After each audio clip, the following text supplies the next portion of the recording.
جامعہ اسلامیہ اشاعت العلوم عکل کوا کی مرکزی مسجد میمنی 21 فروری کی صبح جامعہ کے 45ویں سالانہ جلسہ و 36ویں تقریب تقسیم شہادت و دستار فضیلت کے انعقاد کی سعادت باوقار سے مشرف ہوئی۔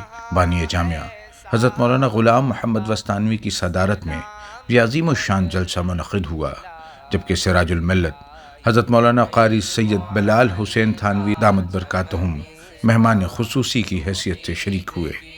دیگر مہمانوں کے علاوہ جمیع اساتذہ جامعہ، فارغین کے والدین و دیگر وابستگان جامعہ کے ساتھ ساتھ طلبہ کی کثیر تعداد موجود تھی۔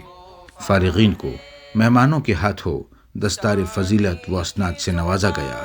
واضح رہے کہ امسال شعبہ افتاء سے 11 مفتیان، شعبہ علمیت و فضیلت سے 228 علماء، شعبہ تحفیظ القرآن سے 549 حفاظ کرام فارغ ہوئے ہیں، جبکہ شعبہ اجازہ سے 90 طلبہ کو سند تکمیل اجازہ، 8 قرہ کو سند تکمیل قرۃ حفظ اور 13 طلبہ کو انگلش ڈپلومہ کی اسناد تقسیم کی گئیں۔ اسی کے ساتھ وانیمباڑی تمل ناڈو سے اسلامک فائنانس کا کورس مکمل کرنے والے 3 علماء کو بھی سند فراغت پیش کی گئی۔ مہمان مکرم قاری سید بلال حسین تھانوی کی پروقار گفتگو کے علاوہ ناظم جامعہ حضرت مولانا حذیفہ غلام وستانوی نے بھی اس موقع کی مناسبت سے شاندار خطاب فرمایا۔ طلبہ نے اس موقع پر قرات، حمد، نعت، الوداعی گیت و مذاکرہ جیسے کئی پروگرام پیش کیے، جسے مہمانوں اور حاضرین نے پسند کیا اور بچوں کی حوصلہ افزائی بھی کی۔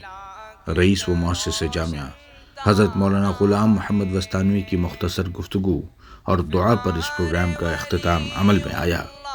اسی طرح گزشتہ 2 دنوں سے احاطہ جامعہ میں موجود جامعہ کے آڈیٹوریم میں مفتی محمد سلمان مظاہری مدراسی کے ذریعے مرکز الاقتصادی الاسلامی وانیمباڑی کے تحت جاری 2 روزہ اسلامک فائنانس ورکشاپ برائے علماء بھی زبردست کامیابی سے ہمکنار ہوا۔